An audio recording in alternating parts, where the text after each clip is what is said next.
Dans une remorque militaire d'époque, un musée embarqué dans l'histoire. À la Garde, l'inauguration d'un projet unique dans le Var.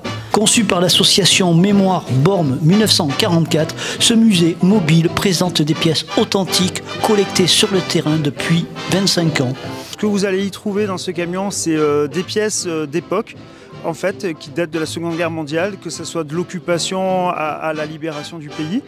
Vous allez y trouver aussi de quoi écouter, vous allez trouver des images, des photos, et tout provient, en fait, ce sont que des pièces qui ont été trouvées sur le terrain depuis 25 ans de recherche, avec des cartes d'époque pour aller sur le terrain et arpenter le terrain et trouver des pièces qui ont été perdues ou abandonnées par les soldats.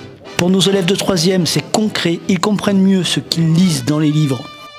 Oui, il y a une grande diversité d'objets justement, pour ça on peut observer plein de choses, on peut être en contact avec les objets.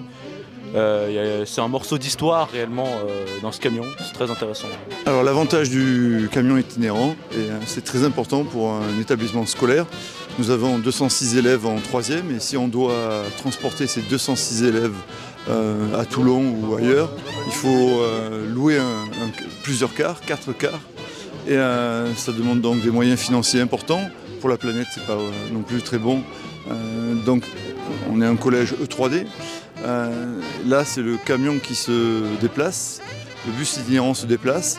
L'avantage, c'est que tous nos élèves de 3e peuvent visiter ce camion. Ça dure 1 heure la visite, donc il n'y a pas non plus une perte d'une demi-journée de cours. C'est un gain énorme pour chaque élève de 3e du collège Cousteau. Soutenu par le département du Var et la ville de Bormes, le musée est désormais en tournée. Objectif, tous les collèges du Var. Toutes les initiatives qui sont les nôtres, avec évidemment l'éducation nationale, cela a un côté pédagogique.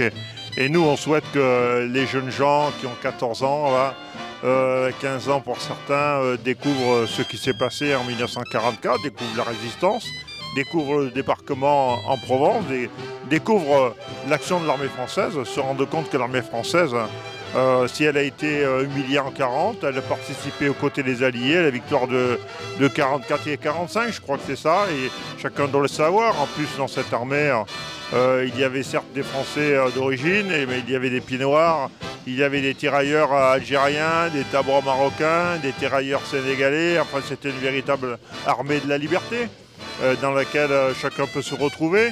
Et moi, je crois que c'est important d'en parler avec ces jeunes gens. Il ne faut pas qu'ils oublient ce qui s'est passé, il ne faut pas qu'ils oublient les sacrifices de certains pour qu'aujourd'hui on vive dans un pays de liberté, en France comme en Europe, plus généralement. Une mémoire qui roule, une histoire qui s'écoute. Info 83 vous fait vivre l'actualité autrement.